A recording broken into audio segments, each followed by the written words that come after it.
Well, after an historic 20-year career, Derek Jeter is getting ready to play his last home game at Yankee Stadium. But now baseball fans are worried it's going to get all rained out on Jeter's parade, literally, and it's already affecting ticket prices. Bloomberg's Shelby Holiday taking on the weather up in the Bronx. Shelby, it looks like it's kind of holding up there.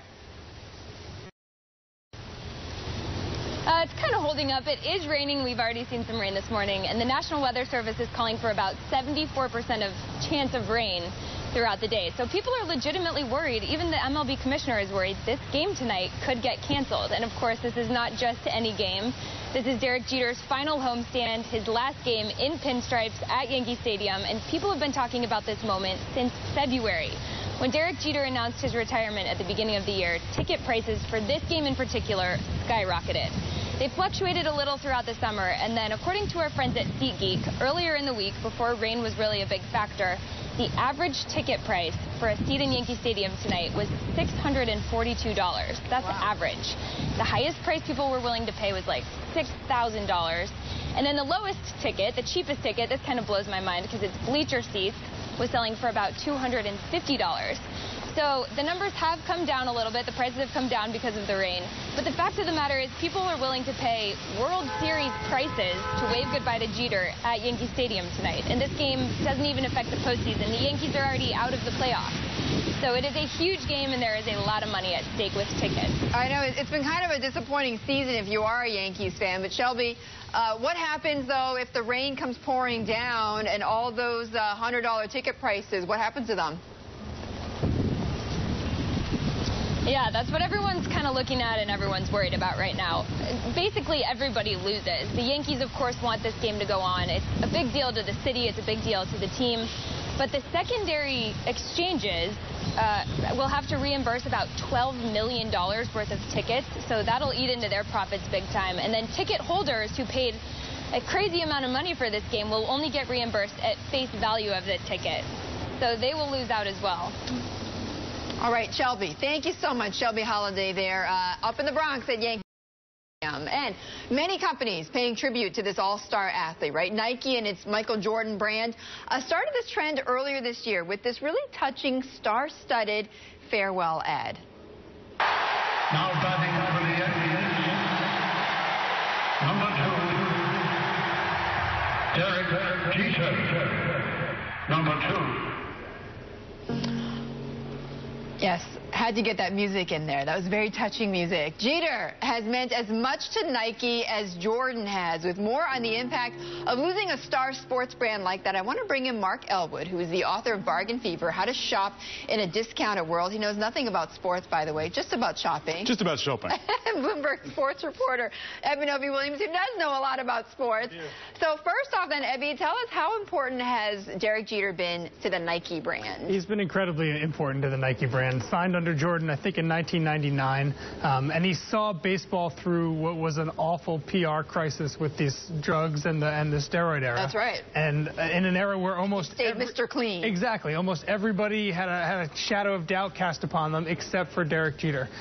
So the most impressive thing about him, he was a great player, but more importantly, he was a mainstay for 20 years with the most valuable and the most recognizable franchise, and he did it completely clean, and that's something that's completely valuable to Nike, of course. You know, Mark, you asked a really interesting question, I think, which is, you know, maybe this whole business model, though, of sports athletes endorsing brands, and it's worked for them for this long, but it's now kind of coming under pressure. Maybe that model is starting to get broken? I think it's disappearing. An endorser like Jeter comes along once in a generation. But now that we actually can access those endorsers through something other than the ads, you can see their feet of clay. In the 80s, if you brought someone in as an endorser, they weren't tweeting something drunkenly at 11 on a Friday night. Right. That upsets they weren't the beating brand. up their fiancés in an elevator. Which is even, I mean, but we wouldn't have seen the video in the same way. And so if I was signing an endorser, I'd say I want control of all of your social media channels, that I take over your life, not just for the ads. We control every communication.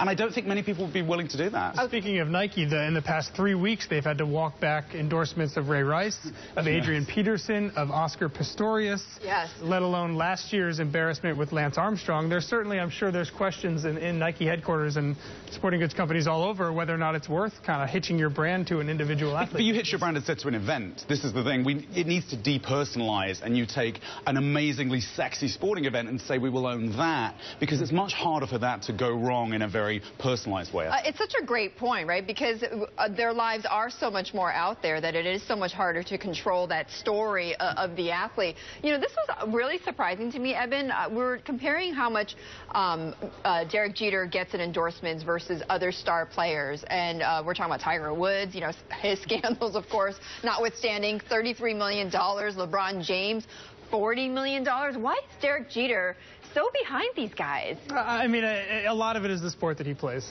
It's baseball. Basketball reaches so many people, and it reaches a younger demographic, which everybody's trying to reach right now, young consumers. So a lot of it is baseball. Yeah, baseball, there's concerns about in 20 years where baseball is going to be in terms of the demographic of its fan base. But you can't say that about golf. About golf, you can't, but Tiger Woods is special. I mean, talk about the oldest people in sport. Tiger Woods launched Nike's golf brand. He was the one and only guy. He was the one that they hitched their entire golf network to, and it was phenomenally successful.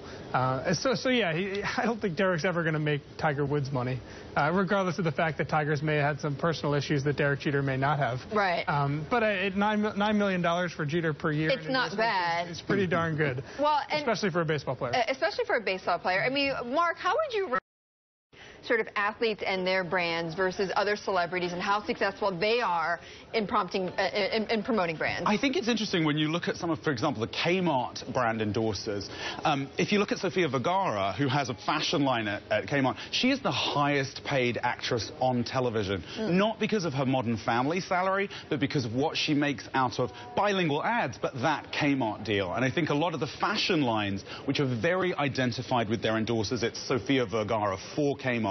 Right. They make more money because they are creating their own company. And I don't think when Jeter is working with Nike, he doesn't take over the company. That's the difference. That may be one of the reasons why Michael Jordan is the absolute king of sports endorsers. I mean, 10 years after he retired, he's still endorsing. And better than anybody else out there. I mean, it's incredible.